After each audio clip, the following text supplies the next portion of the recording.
Assalamu alaikum dear students. I welcome you all to my channel Shahid Siraj Education Point. This class is for BG 4th semester and today's topic, as I have already told you in the previous lecture, that we are going to discuss about one more important and interesting topic, correlation के related है, but this time we are with the coefficient of correlation, right my dear. मैंने already आपको ये previous lecture में बोला था कि आज हमारा जो टॉपिक है वो क्या है, कोएफिशिएंट ऑफ कोरिलेशन. तो कोरिलेशन, आई होप कोरिलेशन का कॉन्सेप्ट आप लोगों को समझ आया होगा. अगेन हम इसको रिकैप्चुलेट करेंगे. सपोज हमारे पास दो वेरिएबल्स है, अगर दो से ज़्यादा भी वेरिएबल्स होंगे, अगर दो वेरिएबल्स होंगे तो इट्स कॉल्ड बाईवेरिएट कोरिलेशन, अगर ज़्यादा होंगे तो इट इज़ मल्टीवेरिएट कोरिलेशन. लेकिन मेरा बेटा यहाँ पे आपको खाली दो वेरिएबल्स के दरमियान कोरिलेशन देखनी है. अब ये कोरिलेशन क्या है, क्या दो चीज़ों के दरमियान रिलेशन है कि नहीं, अगर है तो क्या, अगर है तो that's called correlation. So if you have two variables, one is X variable another is Y variable, क्या ये दोनों आपस में वेरी कर रहे हैं, क्या इनके बीच में कोई रिलेशन प्रेजेंट है? अगर रिलेशन प्रेजेंट है तो we must say that they have correlation. अब आज का टॉपिक जो है, what is that? Coefficient of correlation. What coefficient of correlation actually is? It is simply, my dear, the degree. It's a number. ये एक number है जो हमें डिग्री बताता है. कल हमने क्या बोला था आपको कि correlation is of three types. अगर आपको याद होगा, अगर किसी ने नहीं देखा तो he can check my playlist and he can check that video. What is correlation, what are the different types of correlation, and we just talked about three correlation. One is positive, negative, zero. I repeat, positive, negative, zero. Positive में क्या है, एक variable की increase होने से या decrease होने से दूसरा वेरिएबल भी इंक्रीज या डिक्रीज होता है. और नेगेटिव में क्या है, एक इंक्रीज होगा दूसरा डिक्रीज होगा, अगर एक डिक्रीज होगा दूसरा इंक्रीज होगा. Are you getting my point? तो जीरो में क्या है, देयर इज नो रिलेशन, यानी एक के इंक्रीज से दूसरे वेरिएबल पे कोई फर्क ही नहीं पड़ता है. समझ आया बेटा? तो कोरिलेशन जो है, अब अगर दो चीजों के दरमियान कोरिलेशन है, अगर है तो कितनी है? अगर पॉजिटिव है, कितना पॉजिटिव है, कम पॉजिटिव है कि ज्यादा पॉजिटिव है? अगर नेगेटिव है, कितना? डिग्री आपको देखनी है, आपको डिग्री देखनी है. तो माय डियर, डिग्री को चेक करने के लिए अगर आपको कोरिलेशन क्वांटिटेटिवली स्टडी करना है, I use the word quantitatively. If you have to measure the degree of correlation, अगर आपको measure करना है degree of correlation को, हमारे पास एक नंबर है जिसको हम कहते हैं coefficient of correlation, my dear. तो what is actually the coefficient of correlation? ये क्या है? आप देख सकते हैं बेटा, देखो, किसी for expressing the degree of relationship, for expressing the degree of correlation, for expressing the degree of relationship between two variables, we use an index. We use an index which is known as coefficient of correlation. ऐसे भी ये एक ratio है. It's a kind of ratio. It's a kind of ratio which expresses the extent. Relation, ये extent दिखाता है. अगर मान लीजिएगा ये दो एक वेरिएबल ये है, दूसरा वेरिएबल ये है, इन दो के दरमियान भाई रिलेशन है. मान लीजिएगा सर पॉजिटिव कोरिलेशन है, कितना पॉजिटिव है, ज्यादा पॉजिटिव है कि कम पॉजिटिव है, ये डिग्री चेक करता है. तो it is the kind of ratio which expresses the extent to which change in one variable are accompanied by change in the other variable. I hope it is clear to you. तो मान लीजिएगा, आपको ये याद रखना है, sir ये coefficient of correlation है, actually it's a number, actually it is an index, actually it is a ratio which expresses the extent of correlation. यानी अगर दो वेरिएबल्स के दरमियान कोरिलेशन है तो कितनी कोरिलेशन है, अगर पॉजिटिव है तो कितना पॉजिटिव है, अगर नेगेटिव है तो कितना नेगेटिव है. समझ आया बच्चा? Very good. तो इसका दूसरा पॉइंट हम लिखें, इट इन्वॉल्व्स नो यूनिट्स. इसके नो यूनिट्स नहीं है, since it is the ratio of same quantity variable, तो इसकी यूनिट्स नहीं है. तो ये क्वेश्चन आता है कि कोएफिशिएंट ऑफ कोरिलेशन का यूनिट क्या है? आप बोलेगा इसका कोई यूनिट नहीं है, it is simply a degree of extent. It is the degree of extent बेटा, it is the degree of extent. हाँ, ये दिखाता है कि किसमें कितनी कोरिलेशन है, अगर पॉजिटिव है तो कितनी पॉजिटिव कोरिलेशन है. शाबाश. और बेटा याद रखना है, this is very very important. हज़ार बार ये एग्ज़ाम में आया होगा, आपका नेट पेपर का नेट एग्ज़ाम होगा, पीजी एंट्रेंस या आपका अभी जो 6th सेमेस्टर एग्ज़ाम होने वाला है, इसमें ज़रूर पूछेंगे कि इसका जो वैल्यू है it involves no units and varies from -1 to +1। बेटा दिस इज वेरी इंपॉर्टेंट, बेटा this is very important. So coefficient of correlation का जो वैल्यू है ये कहां से कहां एक्सटेंड होता है, -1 से लेकर +1 तक, या कभी कभी बुक में आप देख सकते हो 0 to +-1। जीरो कोरिलेशन अगर होगा तो इट इज कॉल्ड, अगर जीरो वैल्यू आ गया तो जीरो कोरिलेशन, अगर बेटा +1 आ गया it is perfect positive correlation, perfect positive correlation. अगर बेटा जी नेगेटिव आ गया तो it is called as what, negative but perfect, perfect negative correlation. अगर जीरो तो जीरो कोरिलेशन। देखिए बेटा अगर 0.98 आ गया हाईली कोरिलेशन, हाईली कोरिलेटेड। अगर ये पॉजिटिव है तो हाईली पॉजिटिवली कोरिलेटेड। लेकिन अगर अब ये वैल्यू कम कम आ जाएगा, से for example 0.25, it is positive but negligible, but negligible. से अगर 0.75 आ गया तो it is a moderate, it is moderate. तो ये दिखाता है ना, डिग्री दिखाता है। ये कोफिशिएंट ऑफ कोरिलेशन जो है बेटा ये एक डिग्री दिखाता है कि इन दो वेरिएबल्स के दरमियान कितना शाबाश कोरिलेशन है। अगर पॉजिटिव है तो पॉजिटिव, अगर नेगेटिव है बट कितना पॉजिटिव, इसका वैल्यू आपको चेक करना है। 0 से लेकर +1 तक और 0 से लेकर -1 तक। देखिए बेटा ऐसे अगर हम यहां की ओर जाएंगे तो पॉजिटिव वैल्यू आएगा, अगर यहां की ओर आए जाएंगे तो नेगेटिव, ना कोड साइड, नेगेटिव टू 0 टू, यहां मैंने देखा -1 to +1, -1 to +1, लेकिन पास हो रहे थ्रो 0, तो शॉर्ट में लिखते हैं 0 to +-1, 0 to +-1। बेटा प्रीवियस ईयर्स पेपर चेक करो, 1000 बार ये क्वेश्चन पूछा गया है, ठीक है ना बेटा। तो this is simple concept of what, coefficient of correlation. और आपके सिलेबस की अगर हम बात करेंगे बेटा, वी हैव द कंपटीशन। हाँ, दूसरा पार्ट, इसी का दूसरा पार्ट जो है, हाउ कैन वी कंप्यूट, आप कैसे कैलकुलेट करोगे कोफिशिएंट ऑफ कोरिलेशन को, अभी दूसरा स्लाइड हम आपको दिखाने जा रहे हैं। तो नेक्स्ट पार्ट जो हमारे इस वीडियो का है that is computation. Yes, that is computation of coefficient of correlation.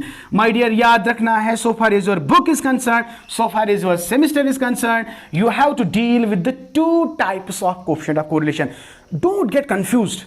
कल का टॉपिक देखो, वहां पे हमने बोला था कि कोफिशिएंट नहीं, कोरिलेशन के टाइप्स, वहां पे हमने डिस्कस किया था टाइप्स ऑफ कोरिलेशन। लेकिन बच्चा यहां पे क्या है, it is types, very good, types of coefficient of correlation. यहां पे आपको देखना है types of coefficient of correlation. And अगर आपको ये क्वेश्चन आता है तो बेटा there are 2 types. Yes my dear, there are 2 types.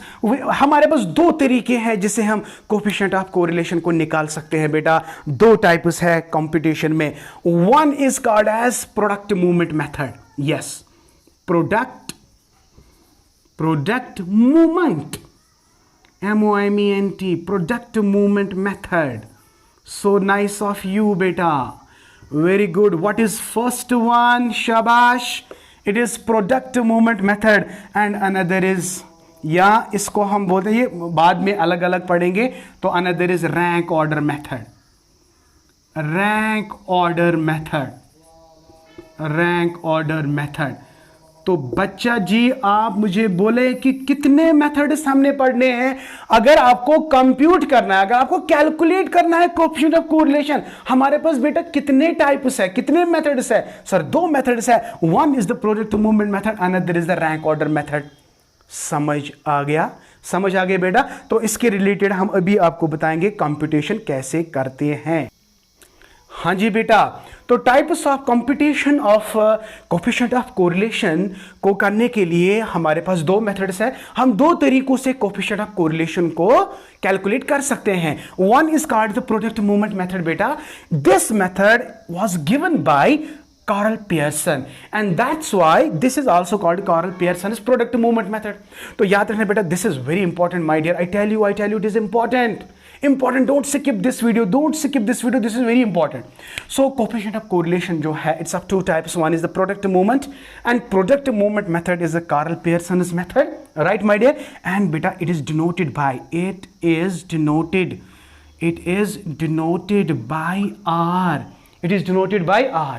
तो फार्मूला क्या है, आपको खाली फार्मूला याद रखनी है.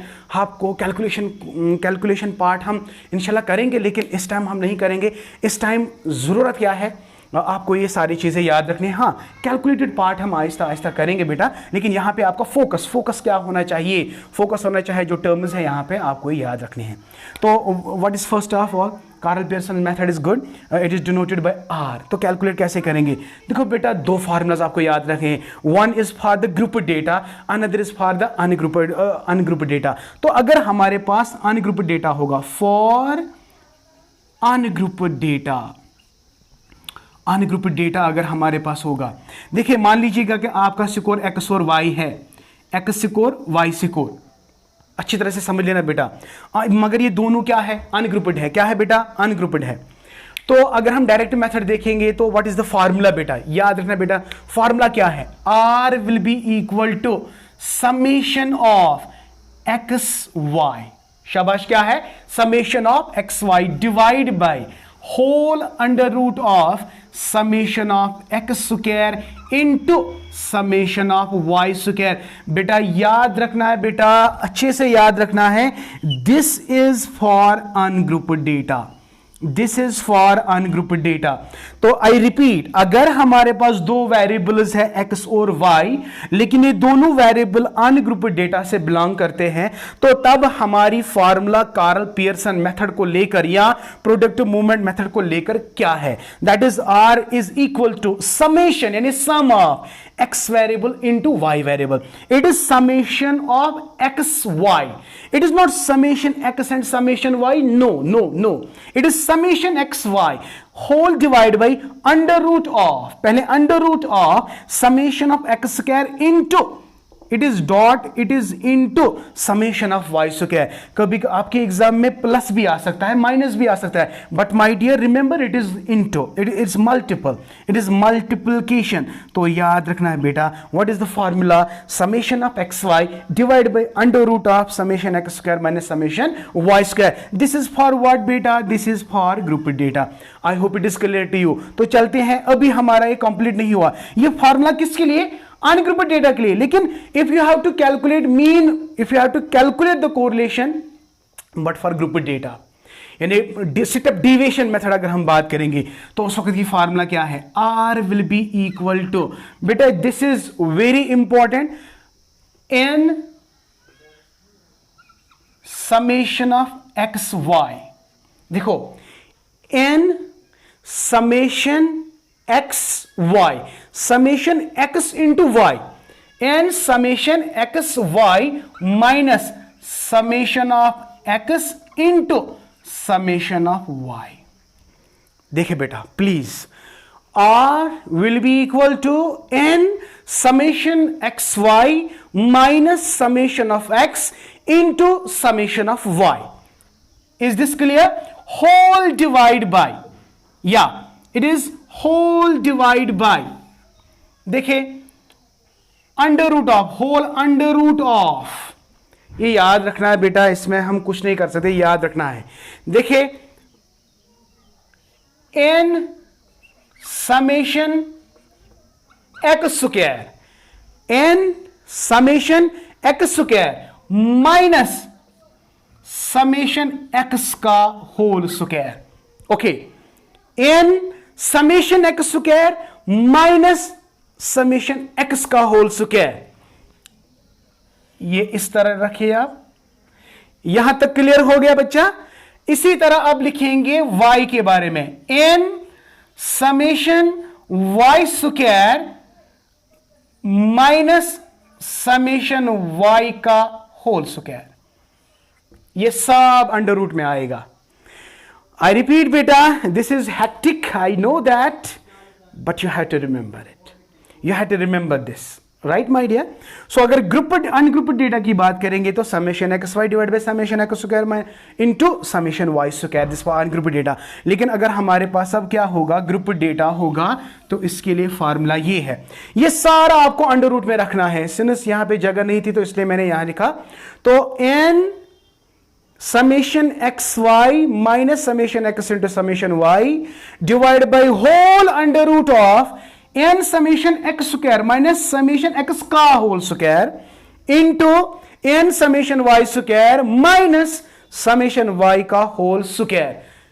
It needs drill, it needs practice. The more you practice, the more you can remember.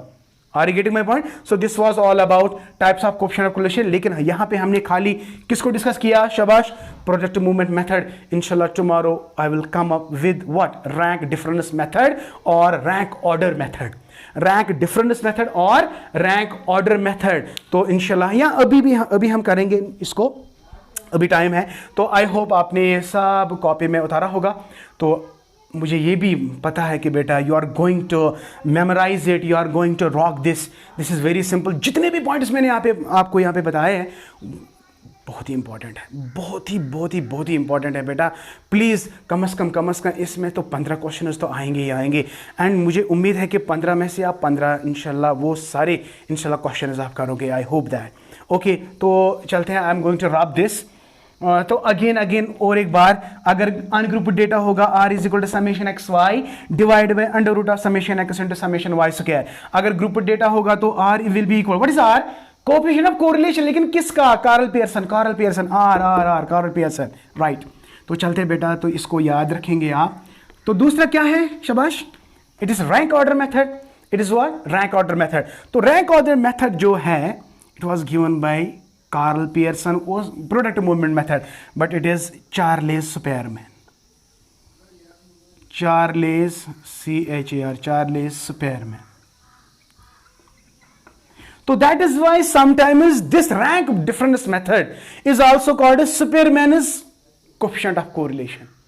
Spearman's coefficient of correlation, वहां पे Carl Pearson's coefficient of correlation। बेटा याद रखना है, जब रैंक ऑर्डर मेथड की बात होती है तो it is Charles Spearman. So that is why it is called as Spearman's rank order method, Spearman's rank difference method, Spearman's rank difference method, Carl Pearson's product movement method, Carl Pearson's product movement method, and Spearman's rank order method, Spearman's rank order method. याद रहा? Okay, it is denoted by rho. It is denoted by rho. ये ऐसे P को जैसे P लिखते हैं P, तो इसको हम कहते हैं RHO रो। तो याद है, it is called rho correlation also. क्या? रो को R कोरिलेशन किसको बोलते हैं? कार्ल पियर्सन को।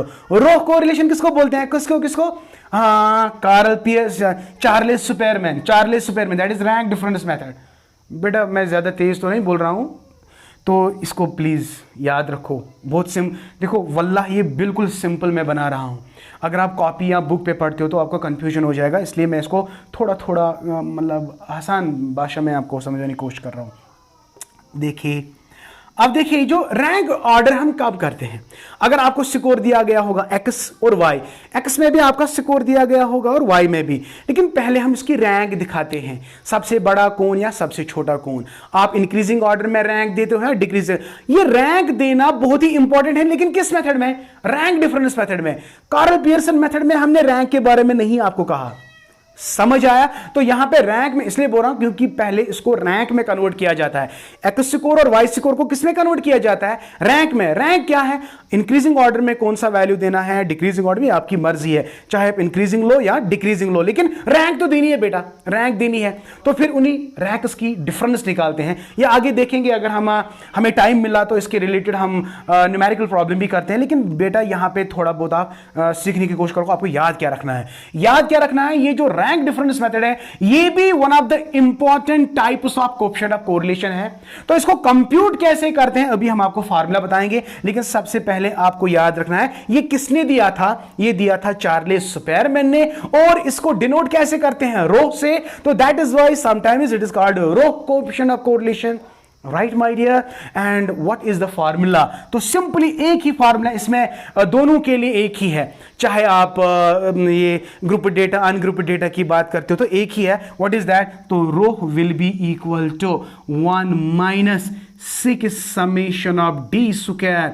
हाँ, यहां पे गलती मत करना, बहुत सारे बच्चे इसको होल डिवाइड करते हैं। No no no no, it is not whole divide, it is only 6 summation D square divide by n into n square minus 1. You have to box it and remember. Box it and remember. Very good. 6 summation of d square. D is here deviations. N is here number of items. Got it? 6 अपना ही value है, formula में constant है, इसको जरूरत नहीं है समझाने की। तो बच्चा rho is equal to 1 minus 6 summation of d square divide by n into n square minus 1। याद रहेगा सर? ये तो बिल्कुल इजी है, लेकिन वो वाली फार्मूला इसको थोड़ा प्रैक्टिस करना बेटा, जो दूसरी फार्मूला मैंने बताई है। ओके, उसमें प्रैक्टिस करना जरूरी है क्योंकि वो लंबी फार्मूला है। आप, मुझे पता है कि गलत भी होता है, याद भी नहीं रहता है, but you have to remember, you have to remember, you have to remember. Okay okay, so what is now coefficient of correlation? It's a index number that is used to measure the extent of the correlation. अगर correlation है तो कितना ज्यादा है कितना कम है, तो coefficient of correlation। और coefficient of correlation का वैल्यू वेरी होता है फ्रॉम 0 to ±1। अगर 0 आ गया तो 0 correlation, अगर +1 आ गया तो perfect correlation, perfect positive, perfect negative. अगर थोड़ा वैल्यू उधर इधर आ गया तो आप हम लिख सकते हैं भाई पॉजिटिव कोरिलेशन है, कम है, ज्यादा है, आपको समझ आएगा। तो उसके बाद हमारे पास टाइप्स है computation of the coefficient of correlation, वो दो है। One is the product movement method जिसको कार्ल पियर्सन ने दिया था, और रैंक डिफरेंस मेथड और रैंक ऑर्डर मेथड इसको चार्ल्स सुपेरमैन ने दिया था। तो इसको हम कभी कभी डिनोट करते, कभी कभी नहीं, it is denoted by rho, तो sometimes it is called rho coefficient of correlation, right. And इसको कैलकुलेट करने के लिए बेटा हमारे पास फार्मूला है rho is equal to 1 minus 6 summation of d square divide by n into n square minus 1। I hope बेटा आपको अच्छे से समझ आया होगा। If really you have enjoyed the video, like my video, share my video, and please and please do subscribe to my channel. And if you have not yet subscribed, then all subscribe, then press the bell icon so that you can get my latest and very interesting videos. Thank you, may Allah bless you, and keep always learning.